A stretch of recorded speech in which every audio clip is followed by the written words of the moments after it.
चलिए हम देखते हैं साइंस के एनसीईआरटी क्लास 9 के 7 चैप्टर है। चैप्टर के नाम है गति। देखेंगे तो देखते हैं मोशन के बारे में। दैनिक जीवन में हम कुछ वस्तुओं के विराम अवस्था में तथा कुछ वस्तुओं के गतिमान अवस्था में देखते हैं। पक्षी उड़ते हैं, मछलियाँ तैरती है, रक्त का प्रवाह सिराओं और धमनियों में होता है तथा मोटर गाड़ियाँ चलती है। परमाणु, अणु, ग्रह, तारे और आकाश गंगाएं सभी गतिमान हैं। हम प्राय यह समझते हैं कि कोई वस्तु गति में तभी है जब वह समय के साथ अपनी स्थिति को परिवर्तित करती है। तथापि ऐसी कई अवस्थाएं हैं जिसमें गति के अस्तित्व के प्रत्यक्ष साक्ष्य। उदाहरण के लिए हम हवा की गति का अनुमान धूल कणों के उड़ने और पेड़ पौधों के शाखाओं और पत्तियों के हिलने डुलने से लगाते हैं। सूर्योदय, सूर्यास्त एवं मौसम परिवर्तन की परिघटनाओं के क्या कारण है? क्या यह पृथ्वी की गति के कारण है? यदि यह सही है तो हम पृथ्वी की गति का अनुमान प्रत्यक्ष रूप से क्यों नहीं लगा सकते? किसी व्यक्ति के लिए एक वस्तु गतिमान प्रतीत हो सकती है जबकि दूसरों के लिए स्थिर गति कर रही बस के यात्रियों के लिए सड़क के किनारे लगे पेड़ पौधे पीछे की ओर गतिमान प्रतीत होते हैं, जबकि सड़क के किनारे खड़ा एक व्यक्ति बस के साथ यात्रियों की गति करते हुए प्रतीत होता है। यद्यपि बस के अंदर बैठा हुआ एक यात्री अपने साथी यात्रियों को विराम अवस्था में पाता है। ये अवलोकन ये क्या संकेत करते हैं? बहुत सी गतियाँ जटिल होती है। कुछ वस्तुएं सीधी रेखा में तो कुछ वस्तुएं वृत्तीय पथ पर गतिमान हो सकती है। कुछ घूर्णन कर सकती है एवं कुछ कंपन कर सकती है। ऐसी भी स्थिति हो सकती है जिससे ये क्रियाएं साथ साथ हो। इस अध्याय में हम सबसे पहले सीधी रेखा में गतिमान वस्तुओं का वर्णन करेंगे। हम इस तरह की गति को साधारण समीकरण और ग्राफों के माध्यम से व्यक्त करना भी सीखेंगे। बाद में हम वृत्तीय गति के बारे में सोचेंगे। क्रियाकलाप 7.1 में देखें तो आपकी कक्षाओं की दीवार विराम अवस्था में है या गति में है, हम चर्चा कर सकते हैं। और 7.2 में देखें, क्या आपने कभी अनुभव किया है कि रेलगाड़ी जिसमें आप बैठते हैं गति करती हुई प्रतीत होती है जबकि वास्तव में वह विराम अवस्था में है? क्या हम इस बिंदु पर चर्चा करेंगे और विचारों का आदान प्रदान भी करेंगे।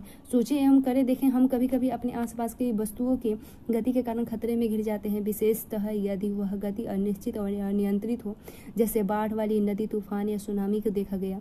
दूसरी ओर नियंत्रित गति मानव की सेवा में सहायक हो सकती है, जैसे पानी के द्वारा विद्युत उत्पादन। क्या आप महसूस कर सकते हैं कि कुछ वस्तुओं की अनियमित गति का अध्ययन करना तथा उन्हें नियंत्रित करने के विषय में जानना आवश्यक है? गति का वर्णन देखें, हम किसी भी वस्तु को एक निर्देश बिंदु निर्धारित कर व्यक्त कर सकते हैं। आइए हम इससे एक उदाहरण के द्वारा समझें। माना किसी गांव में एक स्कूल रेलवे स्टेशन में 2 किलोमीटर उत्तर दिशा में है। हमने स्कूल की स्थिति को रेलवे स्टेशन के सापेक्ष निर्धारित किया। इस उदाहरण में रेलवे स्टेशन निर्देश बिंदु है। हम दूसरे निर्देश बिंदुओं का भी अपनी सुविधा अनुसार चयन कर सकते हैं। इसलिए किसी वस्तु की स्थिति को बताने के लिए हमें एक निर्देश बिंदु की आवश्यकता होती है जिससे मूल बिंदु कहा जाता है। सरल रेखीय गति देखें, गति का सबसे साधारण प्रकार सरल रेखीय गति है। हमें सबसे पहले एक उदाहरण के द्वारा इसे व्यक्त करना सीखना होगा। माना कोई वस्तु सरल रेखीय पथ पर गतिमान है। वस्तु अपनी गति बिंदु ओ से प्रारंभ करती है जिसे निर्देश बिंदु माना जाता है। माना कि विभिन्न क्षणों में ए, बी और सी ये वस्तु की स्थितियों को प्रदर्शित करती है। पहले यह सी और बी से गुजरती है तथा ए तक पर पहुंचती है। इसके पश्चात यह उसी पथ पर लौटती है और बी से गुजरते हुए सी तक पहुंचती है। वस्तु के द्वारा तय की गई स्कूल के दूरी OA प्लस AC है, अर्थात 60 किलोमीटर प्लस 35 किलोमीटर बराबर 95 किलोमीटर।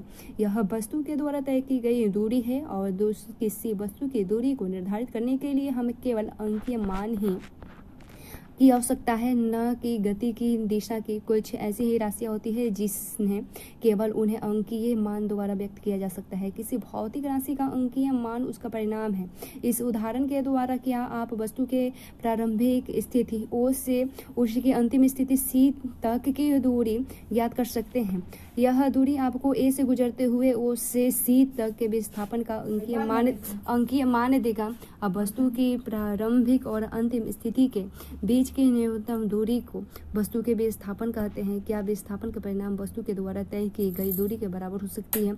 चित्र 7.1 में दिए गए उदाहरण को हम ले सकते हैं। O से A तक वस्तु की गति के लिए तय की गई दूरी 60 किलोमीटर है तथा विस्थापन का परिणाम भी 60 किलोमीटर है। O से A तक तथा पुनः इस ओ से ए तथा पुनः बी तक के गति के दौरान तय की गई दूरी 60 किलोमीटर प्लस 25 किलोमीटर बराबर 85 किलोमीटर, जबकि विस्थापन का परिणाम 35 किलोमीटर होगी। इसलिए विस्थापन का परिणाम तय की गई दूरी के बराबर नहीं होगा। पुनः हम देखेंगे कि गति के दौरान विस्थापन का परिणाम शून्य हो सकती है, परंतु तय की गई दूरी शून्य नहीं होगी। यदि हम मान लेते हैं कि वस्तु गति करते हैं पुनः ओ तक जाती है, तो प्रारंभिक स्थिति और अंतिम स्थिति आपस में मिल जाती है।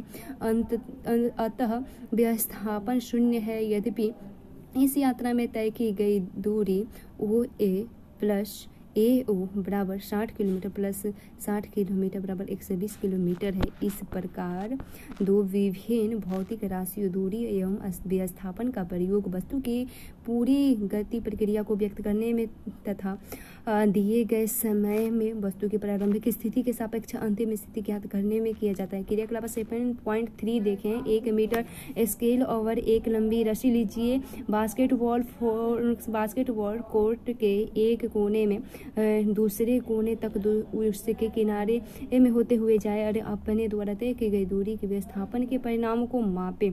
दोनों भौतिक राशियों के मापन में आप क्या अंतर पाते हैं? क्रियाकलाप 7.4 में देखें।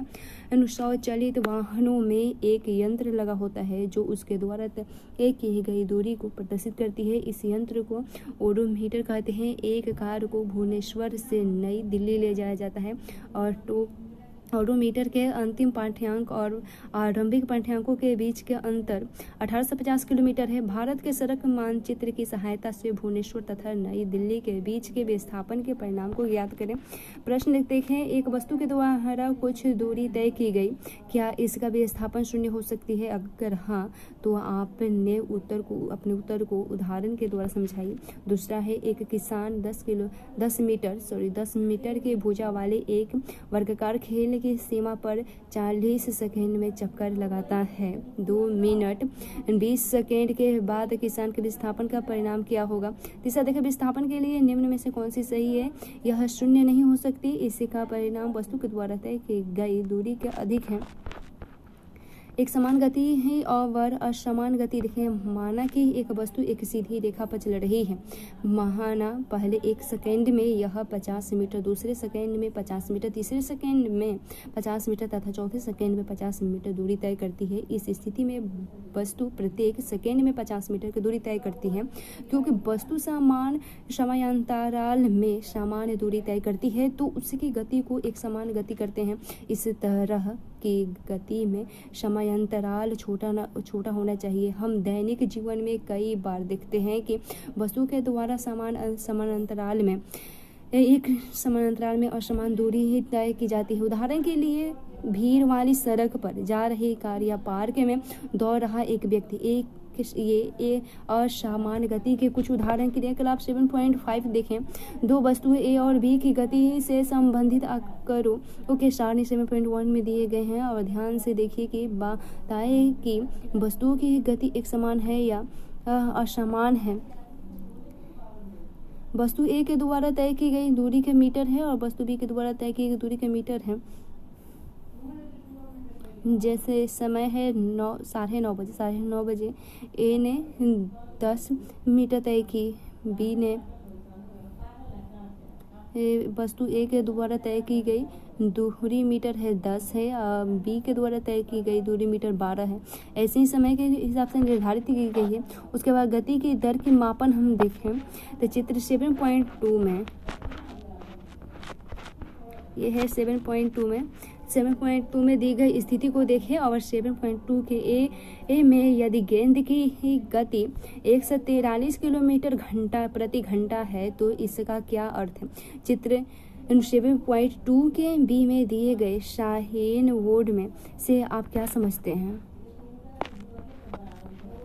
किसी दी गई निश्चित दूरी को तय करने के लिए अलग अलग वस्तुएं अलग अलग समय लेती है। इसमें इससे कुछ तेज चलती है तो कुछ धीमे चलती है। वस्तुओं की गति करने की दर अलग अलग हो सकती है। अलग अलग वस्तु एक समान दर से गति भी कर सकती है। वस्तु द्वारा इकाई समय में तय की गई दूरी के उपयोग से उस वस्तु की गति को दर प्राप्त की जा सकती है। इस राशि को चाल कहा जाता है। चाल का मात्रक मीटर प्रति सेकेंड है। यह मीटर सेकेंड के पावर -1 चिन्ह द्वारा प्रदर्शित की जाती है। चाल का अन्य मात्रक सेंटीमीटर प्रति सेकेंड है और किलोमीटर प्रति घंटा।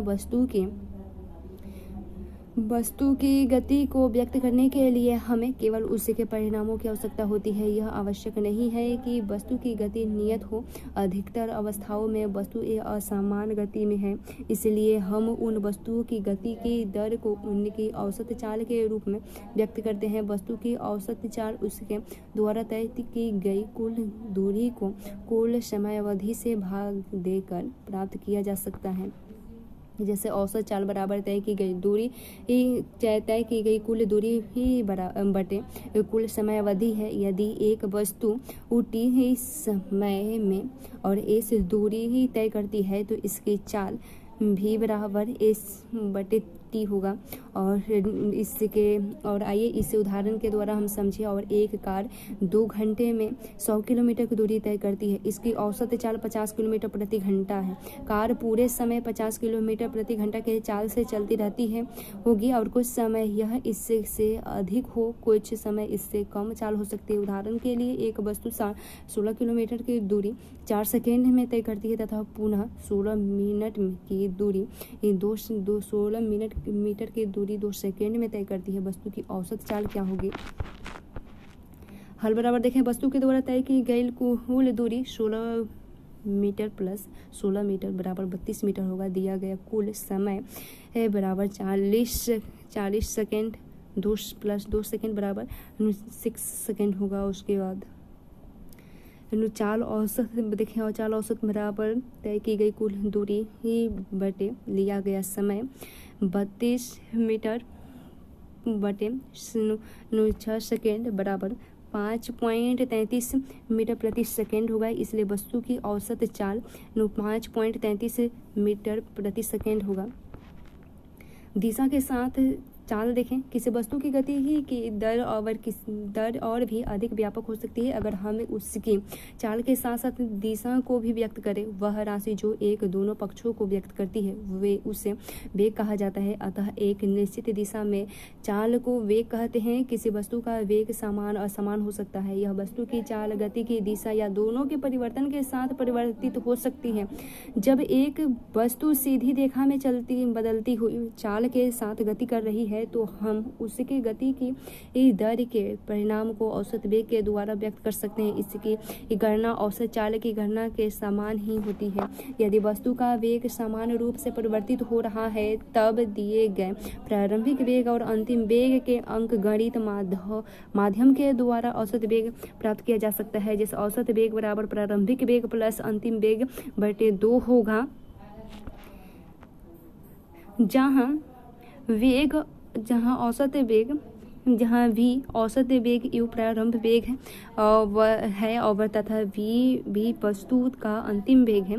चाल तथा वेग दोनों का मात्रक समान होता है, अर्थात मीटर प्रति सेकेंड या मीटर प्रति सेकेंड है। यदि इस मीटर प्रति सेकेंड है। उसके बाद क्रियाकलाप से देखें। अपने घर से बस स्टॉप या स्कूल जाने में लगे समय की मापिए। यदि आप मान लें कि आपके पैदल चलने की औसत चाल 4 घंटा प्रति सेकेंड है तो आपने अपने घर से बस स्टॉप पर स्कूल की दूरी का आकलन कीजिए। 7.7 क्रियाकलाप देखें। जब आसमान में बादल छाए होते हैं तो बिजली के चमकने और बादल के गरजने की क्रिया बार बार हो सकती है। पहले बिजली की चमक दिखाई देती है, उसके कुछ समय पश्चात बादलों के गरजने की ध्वनि आप तक पहुंचती है। क्या आप बता सकेंगे ऐसा क्यों होता है? इसके बीच के समांतराल को एक डिजिटल लाई घड़ी या स्टॉप घड़ी से मापे। बिजली की चमक के निकटतम बिंदु की दूरी का परिकलन कीजिए और वायु में ध्वनि की चाल 346 मीटर प्रति सेकेंड है। प्रश्न उठता है, चाल एवं वेग में अंतर बताइए और किसी अवस्था में किसी वस्तु की औसत वेग का परिणाम उसकी औसत चाल के बराबर है।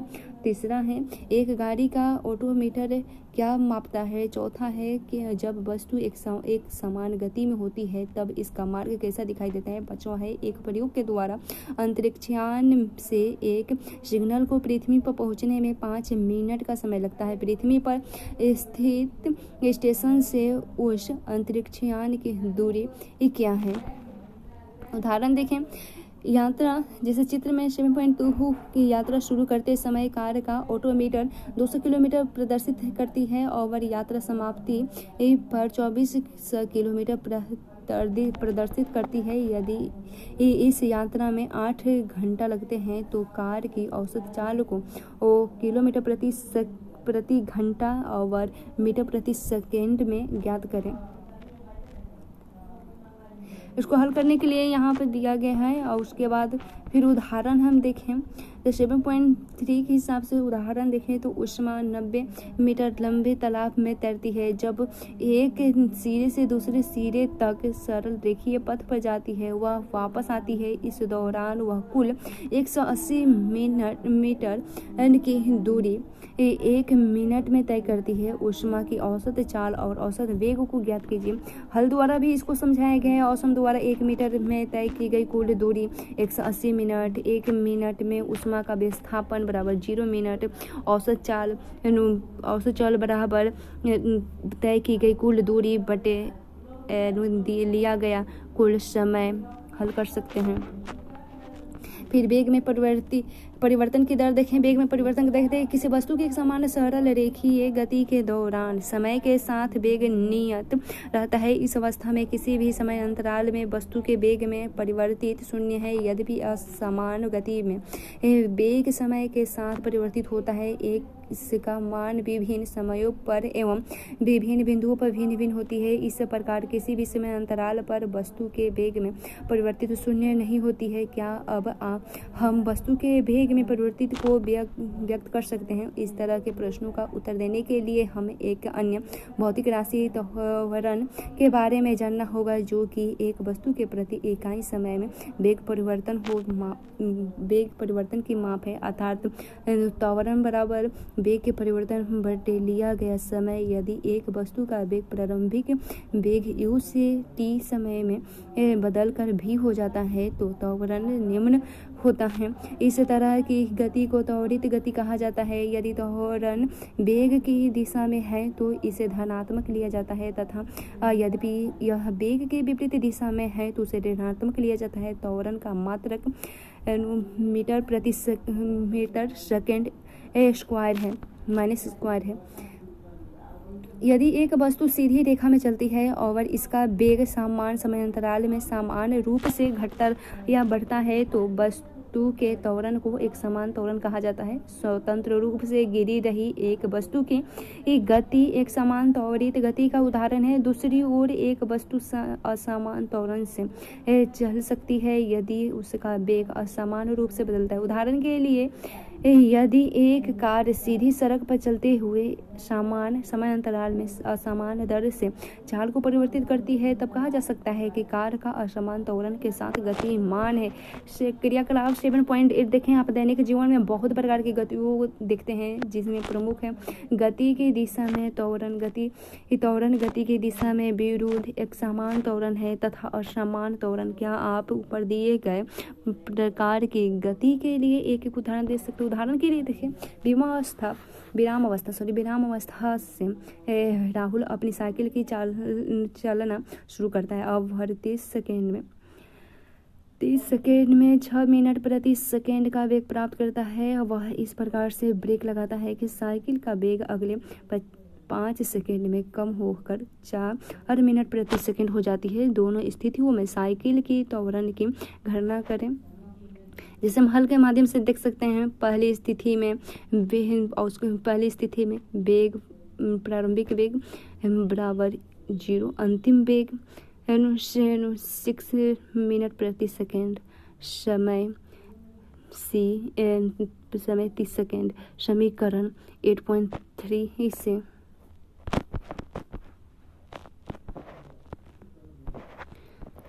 इसी प्रकार गति का ग्राफीय प्रदर्शन देखिए। कई घटनाओं के बारे में मूल जानकारी सुविधाजनक विधि से ग्राफ द्वारा प्रदर्शित की जा सकती है। उदाहरण के लिए किसी एक दिवसीय क्रिकेट मैच के प्रसारण में किसी टीम द्वारा प्रत्येक ओवर में बनाए गए रनों की दर को प्रायः ऊर्ध्वाधर बार ग्राफ से दिखाया जाता है। जैसे कि आपने गणित में पढ़ा है कि एक सरल रेखीय ग्राफ की सहायता से दो चर युक्त रेखीय समीकरण का हल ज्ञात किया जा सकता है। किसी वस्तु की गति को दर्शाने के लिए एक रेखीय ग्राफ की आवश्यकता होती है और इस स्थिति में एक रेखा ग्राफ किसी एक भौतिक राशि पर निर्भरता को दर्शाता है, जैसे दूरी या वेग के दूसरी राशि जैसे समय पर। दूरी समय ग्राफ देखिए समय के साथ किसी वस्तु की स्थिति परिवर्तन को एक सुविधाजनक पैमाना अपनाकर दूरी समय ग्राफ द्वारा व्यक्त किया जा सकता है। इस ग्राफ में समय को एक्स अक्ष और दूरी को वाई अक्ष पर प्रदर्शित किया जाता है। दूरी समय ग्राफ को विभिन्न अवस्थाओं में प्रदर्शित किया जाता है, जैसे वस्तु एक सामान्य चाल या असमान चाल से चल रही है, विराम अवस्था में है और इत्यादि। हम जानते हैं कि एक कोई वस्तु समान दूरी समान समय अंतराल के तय करती है, तब इसकी चाल एक समान होती है। अतः वस्तु के द्वारा तय की गई दूरी के लिए समान के समानुपात होती है। इस प्रकार एक समान चाल के लिए समय के चाल तय की गई दूरी का ग्राफ एक सरल रेखा है, जैसे कि चित्र 7.3 में है प्रदर्शित करी है। ग्राफ का ओबी का भाग यह दर्शाता है कि दूरी एक समान दर से बढ़ सकती है। यदि आप वाई अक्ष के विस्थापन का परिणाम तय की गई दूरी के बराबर लेते हैं तो आप एक समान चाल के विस्थापन का एक समान वेग पद का भी प्रयोग कर सकते हैं। हम दूरी समय ग्राफ का प्रयोग वस्तु की चाल ज्ञात करने के लिए कर सकते हैं। ऐसा करने के लिए चित्र 7.3 में दिए गए दूरी समय ग्राफ के भाग ए बी को ले बिंदु ए से एक्स अक्ष के समानांतर एक रेखा तथा बिंदु बी से वाई अक्ष के समानांतर एक रेखा खींचिए और ये दोनों रेखाएं बिंदु सी पर मिलाकर एक त्रिभुज ए बी सी बनाती हैं। जब अब ग्राफ पर ए सी समानांतराल यानी T2 माइनस T1 को बताता है, जबकि BC दूरी S2 माइनस S1 को बताता है। हम ग्राफ में देख सकते हैं कि वस्तु A से B की B बिंदु तक जाने में T2 माइनस T1 समय में S2 माइनस S1 दूरी तय करती है। अतः वस्तु की चाल निम्न प्रकार से व्यक्त किया जा सकता है, जैसे वेग बराबर S2 माइनस S1 बटे T2 माइनस T1 हो सकता है। हम त्वरित गति के लिए भी दूरी समय ग्राफ अंकित कर सकते हैं। सारणी 7.2 एक कार के द्वारा 2 सेकेंड के समांतराल में तय की गई दूरियों को प्रदर्शित करती है। कार की गति के लिए दूरी समय ग्राफ चित्र 7.4 में दर्शाया गया है और ध्यान देने की बात है कि इस ग्राफ की आकृति 7.23 में दिए गए ग्राफ के भी भिन्न है और इस ग्राफ की प्रकृति समय के साथ कार द्वारा तय की गई दूरी का आरेखित परिवर्तन दर्शाता है। इस प्रकार चित्र 7.4 में दिखाया गया ग्राफ असमान चाल को व्यक्त करता है। वेग समय ग्राफ देखें, एक सरल रेखा में चल रही वस्तु के वेग के समय के साथ परिवर्तन को वेग समय ग्राफ द्वारा दर्शाया जाता है।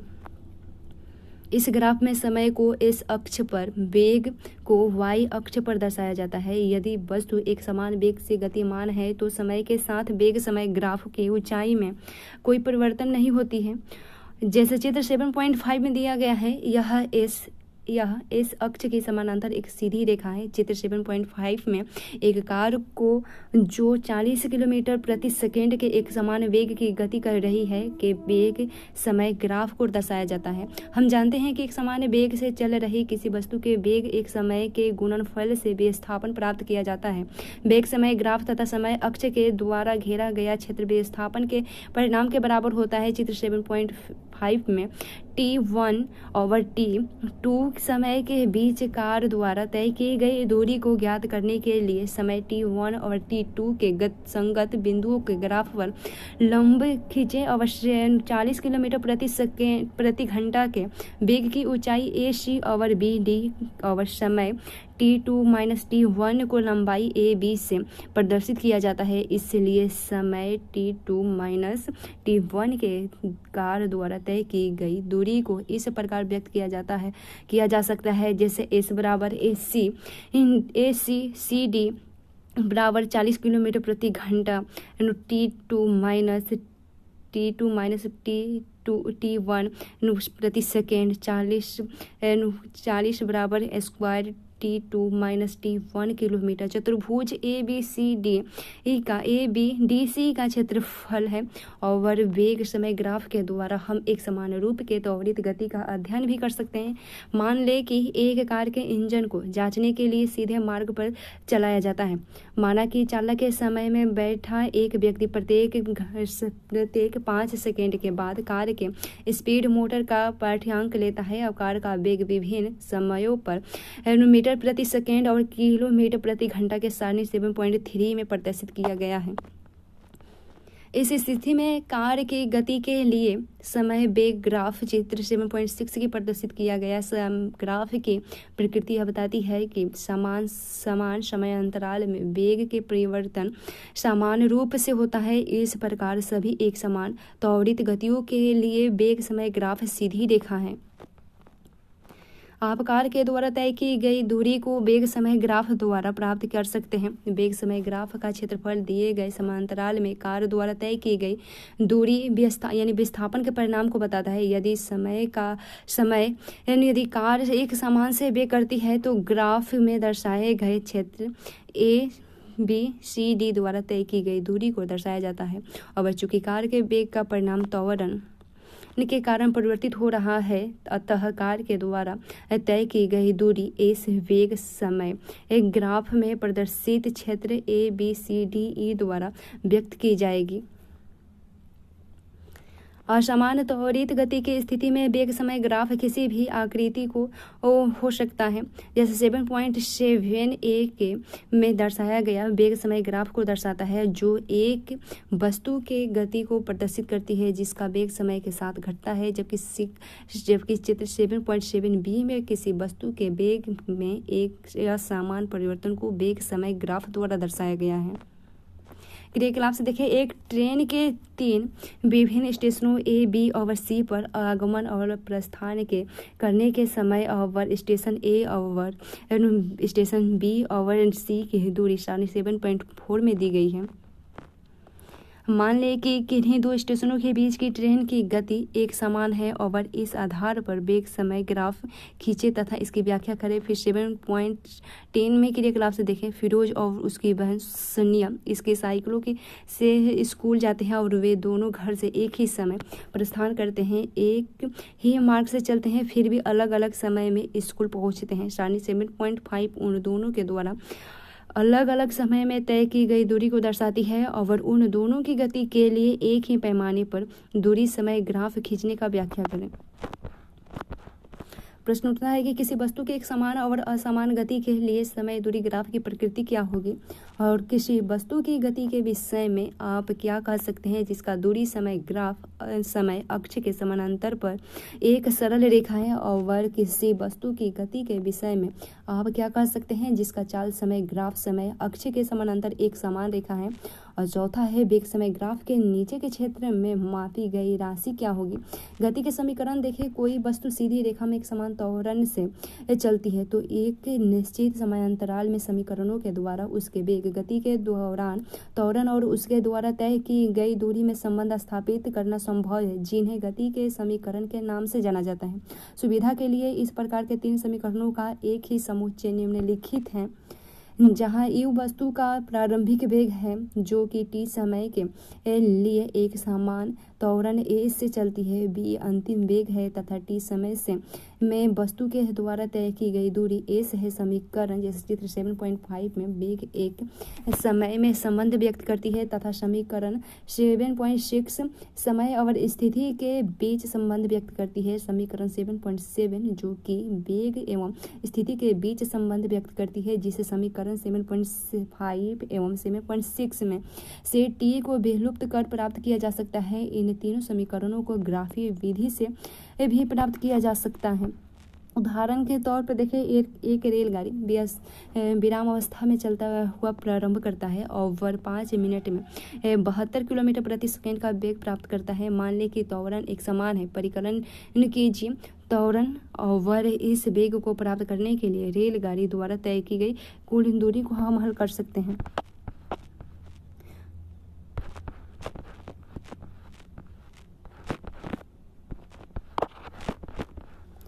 देखिए एक समान वृत्तीय गति देखें, जब वस्तु के वेग में परिवर्तन होता है तब हम कह सकते हैं कि वह वस्तु त्वरित हो रही है। वेग में यह परिवर्तन वेग के परिणाम या गति के दिशा या दोनों के कारण हो सकता है। क्या आप एक उदाहरण के बारे में सोच सकते हैं जिसमें एक वस्तु उसमें अपने वेग के परिणाम को नहीं बदलती परंतु अपनी गति की दिशा को बदलती है। किसी बंद पथ यानी मार्ग एक वस्तु की गति का उदाहरण लें। चित्र 7.8 के किसी एथलीट यानी धावक को एक आयताकार पथ ABCD के अनुदिश दर्शाता है। माना एथलीट पथ के सीधे भागों ABCD और ADA पर एक समान चाल से दौड़ता है। अपने आप को पथ पर बनाए रखने के लिए कोनों पर वह शीघ्रता से अपनी चाल बदलता है और एक चक्कर पूरा करने पर उससे कितने बार अपनी गति की दिशा बदलनी पड़ेगी। यह स्पष्ट किया जा सकता है कि आयताकार पथ पर एक चक्कर लगाने के दौरान उसके 4 बार अपनी गति की दिशा को बदलना होगा।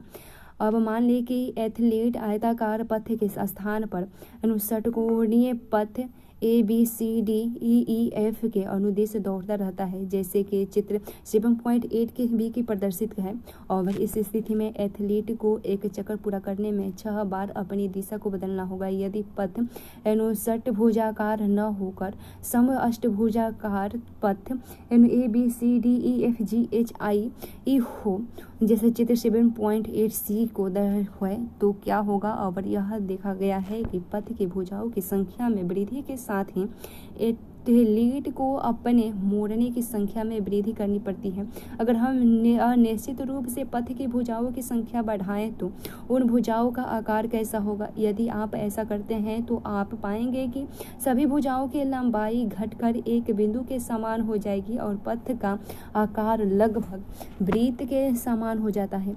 अगर एथलीट एक वृत्तीय पथ पर नियत परिणाम वाले वेग के साथ दौड़ता है तो उसके वेग के परिवर्तन केवल गति की दिशा में परिवर्तित करने का कारण होता है। इसलिए वृत्तीय पथ पर दौड़ता हुआ एक एथलीट त्वरित गति का एक उदाहरण है। हम जानते हैं कि त्रिज्या r वाले वृत्त की परिधि होती है और अगर एथलीट r त्रिज्या वाले वृत्तीय पथ का एक चक्कर लगाने में t सेकेंड का समय लेता है तो वेग n होगा। जब एक वस्तु वृत्तीय रास्ते पर एक समान चाल से चलती है तब उसकी गति को एक समान वृत्तीय गति कहा जाता है। क्रियाकलाप से देखिए, एक धागे का टुकड़ा ले और उसके कुछ छोर पर एक छोटे से पत्थर को बांध ले और धागे के दूसरे छोर को पकड़कर पत्थर को वृत्तीय पथ पर नियत चाल से घुमाइए, जैसे कि चित्र 7.9 में दिखाया गया है। और अब पत्थर सहित धागे को छोड़ दें।